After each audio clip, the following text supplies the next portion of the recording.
میرے آثار کا صدقہ الہی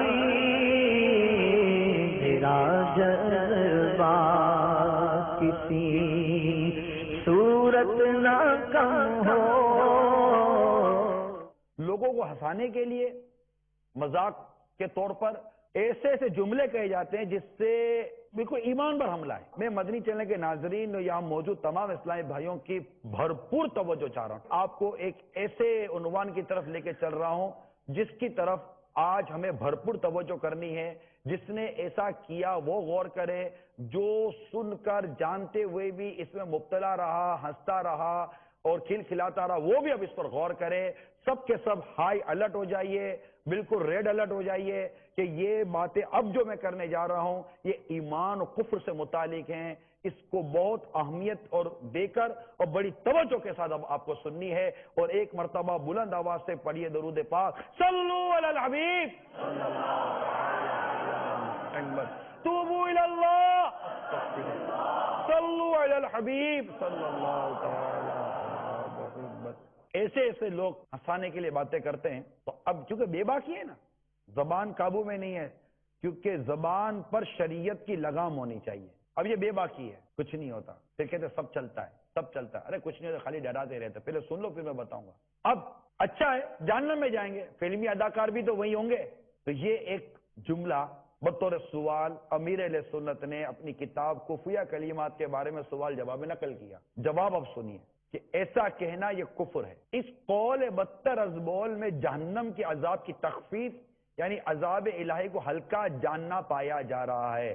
اب یہ سمجھیے کہ یہ قول کیوں کفر ہے، اس پر کیوں حکم لگ رہا ہے۔ ہم آخر جہنم کے حوالے سے، جنت کے حوالے سے، فرشتوں کے حوالے سے، رب کائنات کی مبارک ذات کے حوالے سے، اللہ عز و جل اس کے پیارے حبیب صلی اللہ تعالی علیہ وسلم کے متعلق زبان چلانے کے حوالے سے ہم سوچتے کیوں نہیں ہے کہ میرا یہ قول کہیں میرے ایمان کو برباد تو نہیں کر رہا ہے۔ میں لوگوں کو ہنسانے کے لیے اپنے لیے جہنم کی آگ تو نہیں لے رہا ہوں۔ میں لوگوں کو ہنسانے کے لیے، مزاح کرنے کے لیے، مذاق کرنے کے لیے، یا اس کو اختیار کر کے پیسے کمانے کے لیے، اس کو پروفیشن بنانے کے لیے کہیں میں اپنا ایمان تو داؤ پہ نہیں لگا رہا ہوں، کہیں میں جہنم میں تو نہیں ڈال دیا جاؤں گا، کہیں میرا ایمان ہی تو میرے ہاتھ سے نہیں چلا جائے گا۔ اس پر غور کرنے کی حاجت ہے۔ اور یہ کیوں ہے، یہ کفر کیوں بیان کیا؟ اس لیے یہ کفر بیان کیا کہ اس میں جہنم کے عذاب کی تخفیف ہے۔ اچھا جہنم میں جائیں گے، فلمی اداکار بھی تو وہی ہوں گے۔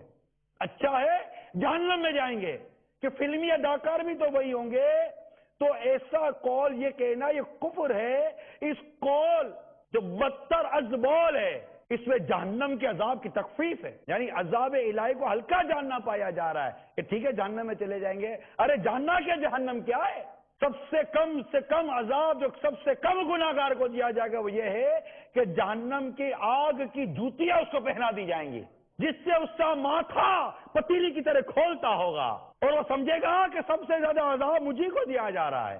ارے دنیا کی اس آگ کے اندر تو انگلی جاتی نہیں ہے، ماچس کی چنگاری سے ہم ڈرے، گیس کھول کر چولہا جلاتے ہم ڈرے، جلتی سگریٹ پہ پاؤں رہ جائے تو چیخ اپنی نکل جائے، سرما لگائے تو ڈر اپنے کو لگے، کان صاف کرے تو ڈر اپنے کو لگے، چپکلی آ جائے تو ڈر اپنے کو لگے، چوہا آ جائے تو اب تو رہنا ہی مشکل ہو جائے۔ چھوٹے موٹے سام کی تو بات ہی الگ ہے نا، مطلب بات ہی دوسری ہو جائے گی۔ اب ایسا شخص اس بات کو نہیں سمجھتا کہ جہنم کس قدر ایک خطرناک اور کس قدر ڈرانے والا اور گناہ گاروں کو اس میں جلایا جائے گا اور کیسا مقام ہے یہ۔ اس کی آگ کے بارے میں نہ جانا، اللہ کی ناراضی کے بارے میں نہ جانا، اور کہہ دے کہ ٹھیک اچھا ہے جہنم میں جائیں گے، معاذ اللہ سما معاذ اللہ، پھر بھی اداکار بھی تو وہی ہوں گے۔ تو جہنم کے عذاب کی سب تخفیف ہے، عذاب الہی کو ہلکا جاننا پایا جا رہا ہے۔ اگر کوئی کہے کہ میں نے یہی مذاق میں کہا ہے تب بھی کفر ہے۔ کہ صدر الشریعہ بدر الطریقہ علامہ مولانا مفتی محمد امجد علی اعظمی علیہ رحمت اللہ کبھی فرماتے ہیں، جو بطور تمسخر اور ٹھٹھا یعنی مذاق مسخری میں کفر کرے گا وہ بھی مرتد ہے، اگرچہ کہتا ہے کہ میں ایسا اعتقاد یعنی عقیدہ نہیں رکھتا۔ میٹھے میٹھے اسلامی بھائیوں، اس دور میں ایمان کی حفاظت کا ذہن کافی کم ہو گیا ہے، زبان کی لگام بہت ہی ڈھیلی ہے۔ اکثریت کا حال یہ ہے کہ بس جو منہ میں آتا ہے بکے جا رہے ہیں۔ فلموں، ڈراموں، ناولوں، ڈائجسٹوں، اسکولوں کی لائبریری کی کتابوں اور اخباروں میں بسا اوقات طرح طرح کے کفریات ہوتے ہیں۔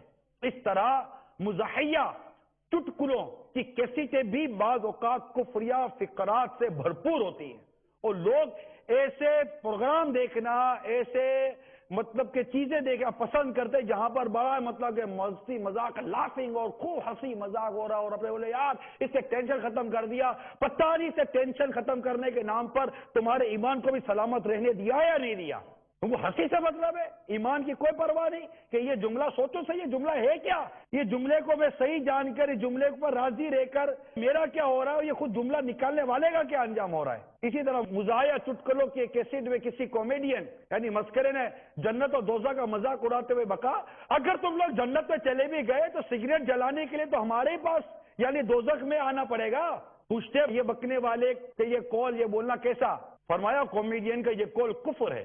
جس کو ایمان کی حفاظت عزیز ہو اسے چاہیے کہ وہ مزاحیہ چٹکلوں کی کیسٹوں، فلموں، ڈراموں، گانوں، باجوں، رومانی اور جاسوسی ناولوں، ڈائجسٹوں، عشقیہ فسقیہ افسانوں، اخباروں کی غیر شرعی تحریروں وغیرہ کے قریب ہی نہ پھٹکے۔ یاد رکھیے اسلامی نظریات اور شرعی احکامات سے ٹکرانے والی تقریرات سننا اور تحریرات پڑھنا حرام اور جہنم میں لے جانے والا کام ہے۔ تو ہر اسلامی بھائی کو چاہیے کہ وہ اچھی صحبت اختیار کرے، صرف اور صرف علماء اہل سنت کے مضامین اور انہی کی کتابوں کا مطالعہ کرے، اور ایمان کی حفاظت کا جذبہ بڑھانے کے لیے دعوت اسلامی کے سنتوں بھرے میکے مدنی ماحول سے وابستہ ہو جائے۔ بس مدنی قافلوں میں سفر کرے، مدنی انعامات پر عمل کرے، مدرسہ بالیگان میں شرکت کریں، اللہ کا دورہ نیکی کی دعوت میں شرکت کرے، عاشقان رسول کے اٹھے بیٹھے ارے مدنی چینل دیکھیں، انشاءاللہ مدنی چینل ہمارے ایمان کی حفاظت کا سبب بنے گا، بن رہا ہے، ہمارے ایمان کی حفاظت کا ذہن دیا جا رہا ہے کہ اللہ سے ہمیں ڈرنا چاہیے۔ میرے آقا رضا صدقہ الہی میرا جذبہ کسی صورت نہ کم ہو